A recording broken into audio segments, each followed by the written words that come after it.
اور پھر اس بچے میں روح پھونک دیتی ہے. اور پھر آپ دیکھیے جب بھینس یا گائے کا مالک اس گائے کے دودھ کو دوہتا ہے تو گائے اور بھینس اپنے بچے کو پلانے کے لیے تھوڑا سا دودھ اوپر چڑھا لیتی ہے. تصور کرو. اور جب اس کے بچے کو چھوڑا جاتا ہے تو فوراً وہ گائے اور بھینس دودھ کو نیچے اتار کے اپنے بچوں کو پلاتی ہے. یہ محبت، یہ الفت اس گائے کے اندر، اس بھینس کے اندر، اس بکری کے اندر کس نے رکھی ہے؟ یہ اسی محبت، اسی رحمت کے ایک درجے کا حال ہے. اسی رحمت کے ایک درجے کا حال ہے. اور سنیے، جس نے 99 درجے اپنے پاس رکھے ہو وہ کتنا مہربان ہوگا. ایک بکری جب اپنے بچے پر اتنا مہربان ہے، ایک کتیا اپنے بچے پر اتنا مہربان ہے، ایک مرغی اپنے بچوں کے لیے اتنا مہربان ہے، تو سوچئے یہ ابھی ایک درجہ ہے. ابھی ہم انسانوں پر نہیں آئے، ابھی ہم انسانوں پر نہیں آئے. حضرت عمر فاروق فرماتے ہیں ایک جنگ کے اندر کچھ قیدی گرفتار کیے گئے اور گرفتار کر کے ان کو جناب محمد رسول اللہ کے سامنے لایا گیا. ایک جنگ کے اندر کچھ قیدیوں کو گرفتار کیا گیا اور ان قیدیوں کو محمد رسول اللہ کے سامنے پیش کیا گیا. ان قیدیوں میں ایک عورت بھی تھی. جو قیدی قید کر کے لائے گئے، جو مجرم قید کر کے لائے گئے، ان مجرمین کی لسٹ میں، ان قیدیوں کی لسٹ میں ایک عورت بھی تھی.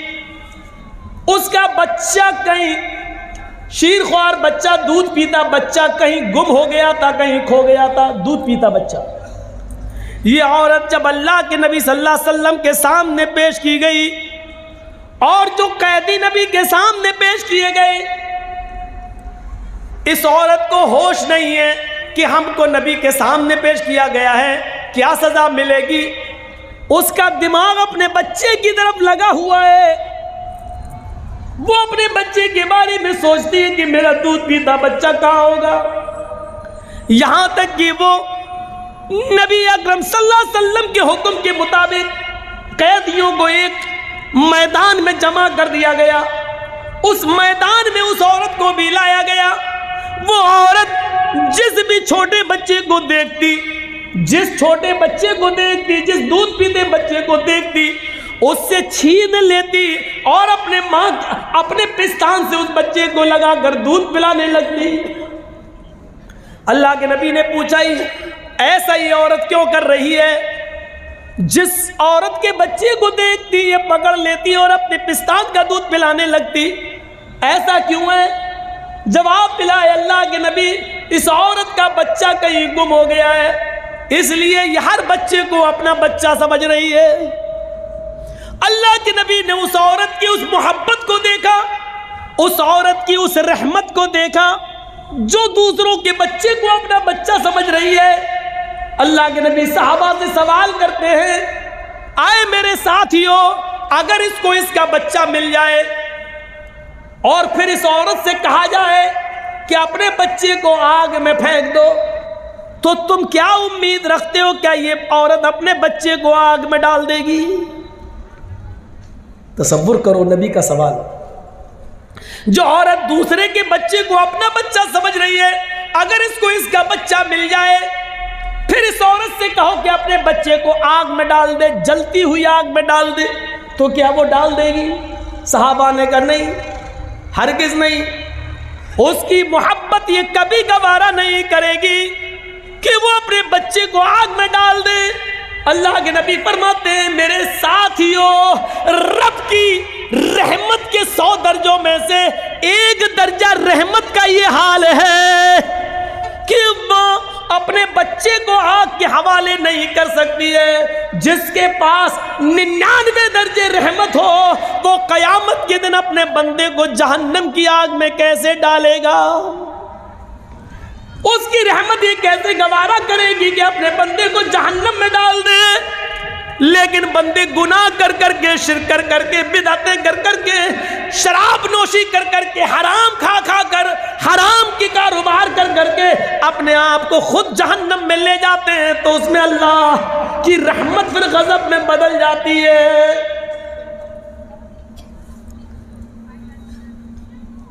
ورنہ رب کی رحمت یہ گوارا نہیں کرے گی۔ جس کے پاس 100 درجے رحمت ہو، وہ کیسے گوارا کرے گا کہ میرا بندہ جہنم میں جائے؟ آپ ایک مثال کو سمجھنے کی کوشش کریں۔ آپ کی بیٹی ہے، شادی ہوئی، آپ نے بہت سے برتن اس کو جہیز میں دیے، کانچ کے 2 برتن، کانچ کے 2 گلاس، شیشے کے 2 گلاس آپ نے اس کو دیے، بہت سے برتن دیے، لیکن 2 گلاس رکھے ہوئے تھے الماری میں، اور کانچ کے دونوں گلاس جس کو آپ کی بیٹی سسرال میں جانے کے بعد روزانہ صاف کر کر کے رکھتی تھی، اچانک دونوں گلاس گرتے ہیں نیچے، ایک گلاس تو ٹوٹ کر ٹکڑے ٹکڑے ہو جاتا ہے اور دوسرا گلاس بچ جاتا ہے، اتفاق ہے، دوسرا گلاس بچ جاتا ہے۔ اب آپ سے میں پوچھتا ہوں، آپ کی بیٹی کس گلاس کی حفاظت کرے گی، جو بچ گیا اس کی یا جو ٹوٹ گیا اس کی؟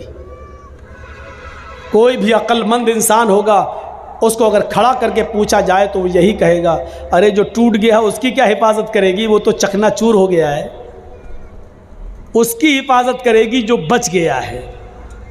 تو جو گلاس بچ گیا اس کو اٹھائے گی، اس کو پوچھے گی اور پھر رکھ دے گی، اور جو ٹوٹ گیا، چکنا چور ہو گیا، وہ جانتی ہے کہ یہ جڑ نہیں سکتا، اب اس کو گھر میں بھی رکھنا گوارا نہیں کرے گی، جھاڑو سے ادھر ادھر کانچ تو نہیں بکھر گئی کسی کے پیر میں نہ چپ جائے، اس لیے اس جگہ کو صاف کر کے اس ٹوٹے ہوئے کانچ کے گلاس کو صاف کرے گی اور ایک برتن میں لے کر ڈسٹ بن میں ڈال دے گی یا باہر کوڑے میں جا کر پھینک دے گی، اس ٹوٹے ہوئے گلاس کو کبھی وہ اپنے پاس نہیں رکھے گی۔ کیوں؟ ہر چیز کا ایک کوشچن ہوتا ہے، کیوں؟ یہ بھی ایک کوشچن ہے، وہ صحیح سلامت گلاس کی حفاظت کر رہی ہے، لیکن ٹوٹے ہوئے گلاس کو گھر سے باہر کیوں پھینک رہی ہے؟ اس کیوں کا جواب ہے، صحیح سلامت گلاس کی حفاظت اس لیے کر رہی ہے کیونکہ وہ کام کی چیز ہے، وہ پینے کے کام آئے گا، مہمانوں کو پانی پلانے کے کام یا چائے پلانے کے کام یا دودھ پلانے کے کام آئے گا، لیکن ٹوٹا ہوا برتن کسی کام کا نہیں، اس لیے اس کو باہر پھینک رہی ہے۔ چلیے اب میں آپ سے پوچھتا ہوں کہ ایک ماں کے 2 بیٹے ہیں، دونوں بیٹے جوان ہیں، ایک پڑھ لکھ کر بہت قابل ہو گیا ہے، اس کی سرکاری سروس لگ گئی ہے، اس کو 1 لاکھ روپیہ مہینہ مل رہا ہے، ماں بوڑھی ہو چکی ہے، باپ کا انتقال ہو چکا ہے، وہ بیٹا 1 لاکھ روپیہ مہینہ کماتا ہے، 50,000 روپے مہینہ کماتا ہے،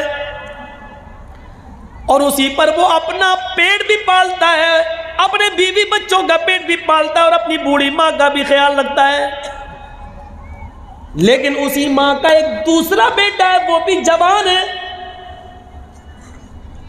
لیکن اس کے دونوں پیروں میں پولیو ہے، لکوا مار چکا ہے، اس کے دونوں ہاتھوں میں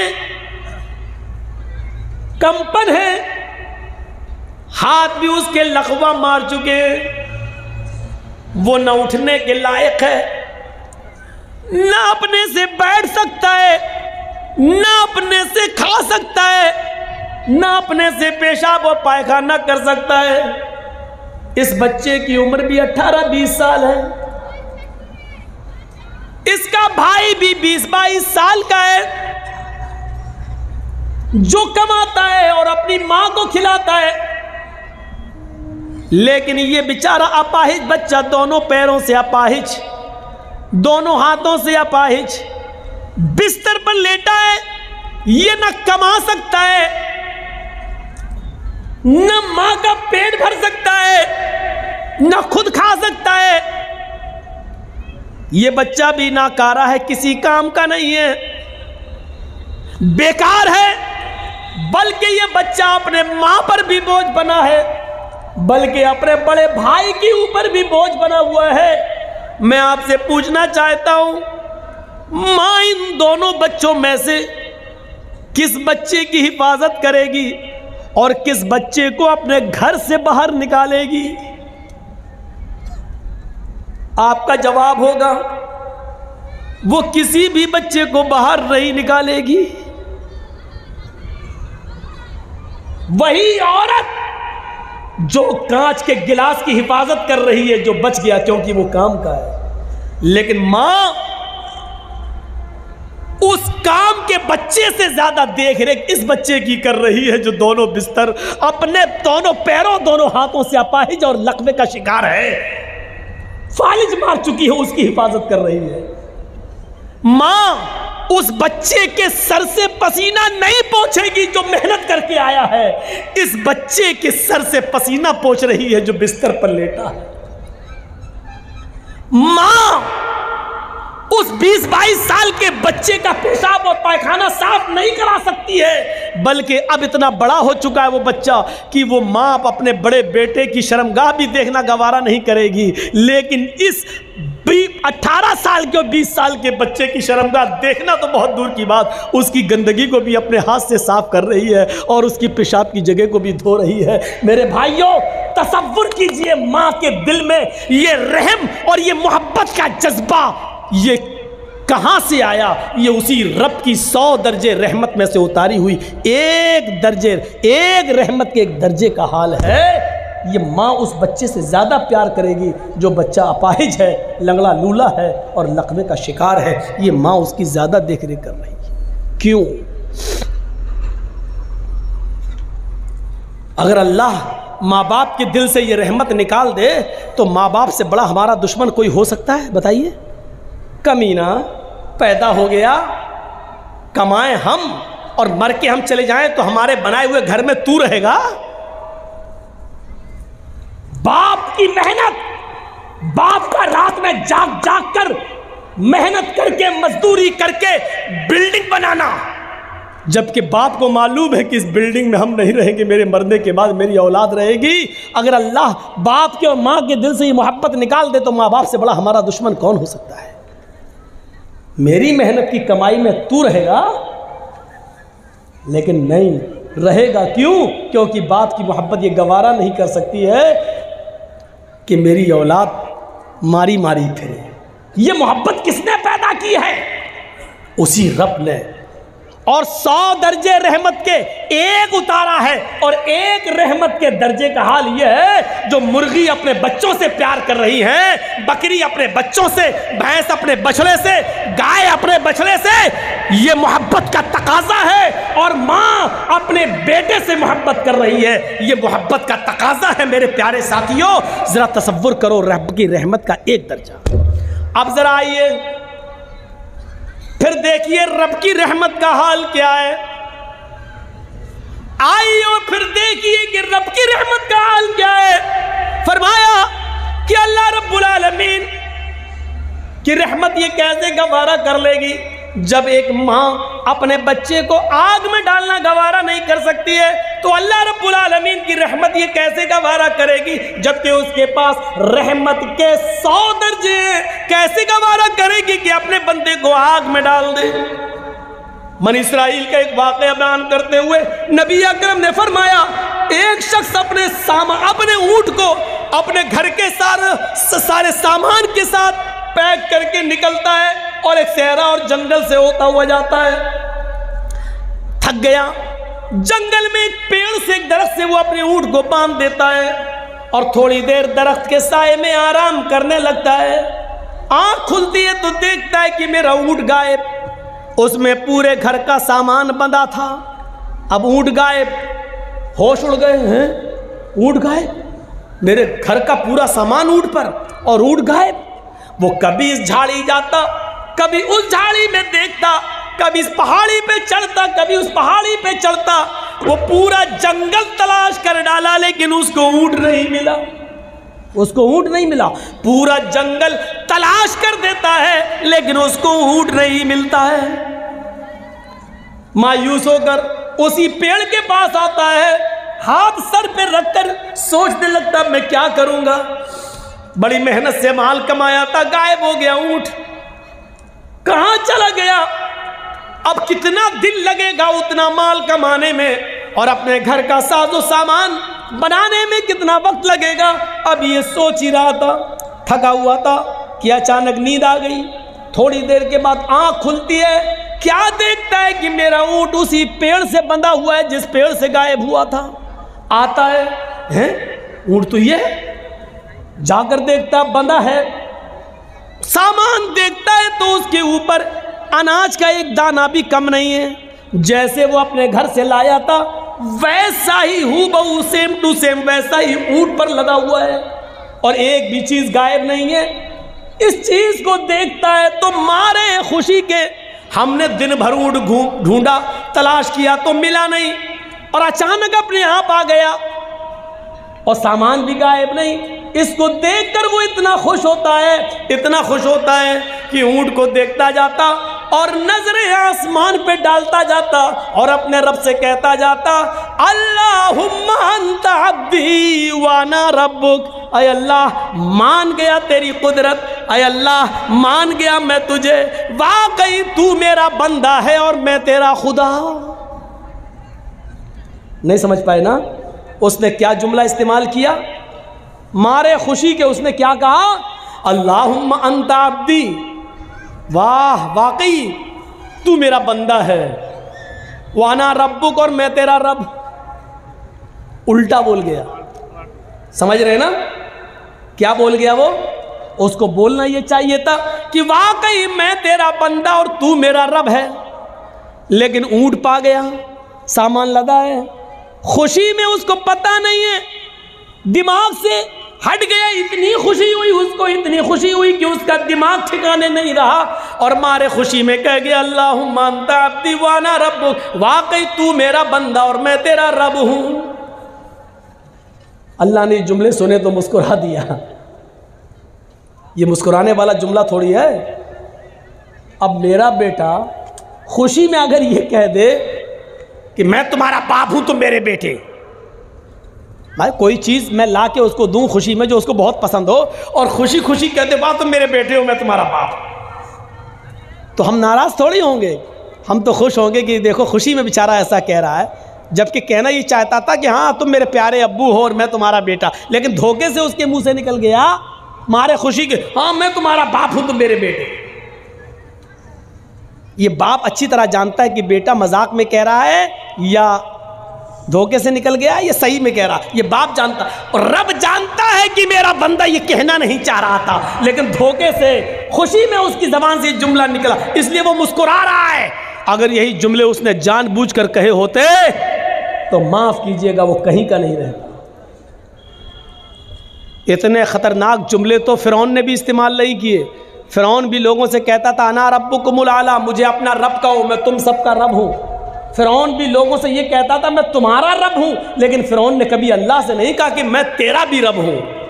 فرعون نے کبھی زندگی میں اپنے رب سے نہیں کہا اے اللہ میں تیرا بھی رب ہوں، وہ لوگوں سے کہتا تھا انا ربکم الاعلی، میں تمہارا رب ہوں تم مجھے اپنا رب مانو، لیکن اس کے باوجود اللہ نے کیا کیا؟ اس کو دریا میں غرق کر دیا، ڈبو دیا اور مار ڈالا، اور اس کی لاش کو سمندر سے باہر پھینک دیا۔ آج بھی مصر کے میوزیم میں اس کی لاش نشان عبرت بنی ہوئی ہے، آج بھی اس کی لاش دیکھ لو جو دیکھنا چاہے، آج بھی زمین اس کو ایکسیپٹ نہیں کرتی ہے، جس زمین میں گاڑا جاتا ہے زمین نکال کے پھینک دیتی ہے، جس سمندر میں ڈالا جاتا ہے سمندر نکال کے پھینک دیتا ہے، آج بھی اس کی لاش نشان عبرت بنی ہوئی ہے۔ فرعون نے اتنے بڑے جملے نہیں کہے تھے، اس نے یہ کہا تھا میں تمہارا رب ہوں، لیکن اللہ سے کبھی نہیں کہا تھا میں تیرا رب ہوں، لیکن اس نے تو اللہ ہی کو اپنا بندہ کہہ دیا اور اپنے آپ کو رب کا اللہ کا رب کہہ دیا۔ اللہم انت عبدی وانا ربک، تو میرا بندہ میں تیرا خدا، ذرا تصور کرو، لیکن اس کے باوجود اللہ ناراض نہیں ہو رہا، کیوں؟ کیونکہ اس کے دل کی نیت یہ نہیں تھی۔ اللہ کے نبی اس واقعے کو بیان کرنے کے بعد کہتے ہیں جتنی خوشی اس بندے کو ہوتی ہے اپنا اونٹ پانے کے بعد کہ ہوش میں نہیں ہے، اتنی خوشی ہے کہ وہ زمین پر پیر نہیں رکھ رہا ہے۔ جب ایک گناہگار بندہ رات کی تاریکی میں نفل نماز پڑھنے کے بعد جب ساری دنیا سو رہی ہو، پھر وہ اٹھ کر وضو بنائے اور رات کے اندھیرے میں اٹھ کر رفع یدیہ الی السماء، اپنے دونوں ہاتھوں کو آسمان کی طرف اٹھا لے اور پھر اپنے گناہوں کی معافی اللہ سے مانگے، اے اللہ اللہم اغفر لذنوبی، اللہم اغفر لی، اللہم اغفر لی، اللہم اغفر لذنوبنا وارحمنی واستر عیوبنا، یہ ساری دعائیں وہ مانگنے لگے اور پھر وہ رب کو راضی کرے کہ اللہ ہمارے گناہوں کو بخش دے، ہمیں معاف کر دے، ہم پر رحم فرما۔ اللہ کے نبی فرماتے ہیں جب ایک گناہگار بندہ اپنے رب کے سامنے اپنے دامن کو پھیلا لیتا ہے، اپنی جھولی پھیلا لیتا ہے اور رب کے سامنے اپنے ہاتھ اٹھا کر دعا مانگتا ہے، اے اللہ مجھے معاف کر دے، میرے گناہ بخش دے، تو اللہ تعالیٰ کو اس بندے سے بھی زیادہ خوشی ہوتی ہے جو ابھی مارے خوشی کہ یہ کہہ گیا تو میرا بندہ میں تیرا رب۔ جتنی خوشی اس انسان کو ہوتی ہے اپنا اونٹ پانے کے بعد، اللہ کو اس سے کہیں زیادہ گناہ، کتنی زیادہ گناہ، کئی زیادہ بڑھ کر اللہ تعالیٰ کو خوشی ہوتی ہے جب کوئی گناہگار بندہ اس کے سامنے اپنے گناہوں کی توبہ کرتا ہے، اپنے آپ کو کہتا ہے کہ اللہ مجھے معاف کر دے، اللہ کو اس سے بھی زیادہ خوشی ہوتی ہے۔ یہ اس کا رحم و کرم ہے کہ گناہ کرنے کے باوجود وہ اپنے بندے کو معاف کرتا رہتا ہے۔ ہاں تو کر رہے ہیں، ہم کو 12:30 بتایا گیا تھا اس لیے، ٹھیک ہے۔ تو میرے بھائیوں یہاں سے آپ اندازہ لگائیے کتنا مہربان ہے وہ اللہ۔ اور سنیے ایک چیز آپ کو پوائنٹ کی بتا دیتا ہوں، ہمارے صدر محترم جو اس جلسے کے ہیں انہوں نے کہا آج پہلا دن ہے اس لیے تھوڑا سا جلدی ختم ہو جانا چاہیے، تو میں بس ایک بات بتا کر اپنی بات کو ختم کر دوں گا۔ بہت قیمتی بات بتا رہا ہوں میں آپ کو، سن لیجیے میرے پیارے ساتھیوں، اس کو غور سے سنیے۔ اللہ رب العالمین نے تقریباً 20 سے زیادہ، قرآن پڑھیے آپ، 20 بار 20 سے زیادہ بار یا عبادی کہہ کر اپنے بندے کو پکارا، یا عبادی یا عبادی، بلکہ بڑے سے بڑے گناہگار کو بھی یہی کہا، قل یا عبادی، قل یا عبادی الذین اسرفوا علی انفسہم لا تقنطوا من رحمت اللہ۔ اس پیار و محبت بھرے جملے کو سنیے، بندہ گناہگار ہے، اتنا گناہگار ہے کہ اس نے زمین و آسمان بھر کر گناہ کر رکھے ہیں، اس کو بھی اللہ یہ نہیں کہہ رہا بھاگ تو گناہگار ہے میرے دربار میں مت آنا، اس کو بھی اللہ کیا کہہ رہا، اے میرے بندو، قل یا عبادی الذین اسرفوا علی انفسہم، اے میرے بندو اگر گناہ کر کر کے تم نے زمین و آسمان بھر لیے ہو، اگر بہت زیادہ گناہ کر کے اپنے آپ کو سیاہ کالا کر لیا ہو، اگر گناہ کر کر کے تم نے زمین و آسمان بھی بھر ڈالے ہو، لا تقنطوا من رحمت اللہ، تب بھی تم اللہ کی رحمت سے مایوس مت ہو جاؤ، اللہ کے رحم و کرم سے مایوس مت ہو جاؤ۔ اگر توبہ کرو گے تو ہم آج بھی تمہیں معاف کرنے کے لیے تیار ہیں، اگر بخشش مانگو گے تو آج بھی میں تمہیں بخشنے کے لیے تیار ہوں۔ 20 سے زیادہ بار اللہ نے قل یا عبادی کہا ہے، اے میرے بندو، اے میرے بندو میرے پاس تو آؤ، میرے بندو مجھ سے گناہوں کی معافی تو مانگو، میرے بندو میرے پاس گڑ گڑاؤ تو رو تو صحیح، ہم تمہیں آج بھی معاف کرنے کے لیے تیار ہیں۔ اگر 20 مرتبہ یا عبادی کا ہے تو قرآن پڑھیے 300 سے زیادہ، 300 سے زیادہ اس میں رحمت کا لفظ استعمال کیا ہے، رحمت کا لفظ استعمال کیا ہے، یہ میری رحمت، یہ میری رحمت، یہ میری رحمت، اور ایک لفظ تو ایسا کہہ دیا ہے، رحمتی وسعت کل شیء، رحمتی وسعت کل شیء، اے میرے بندو میری رحمت ہر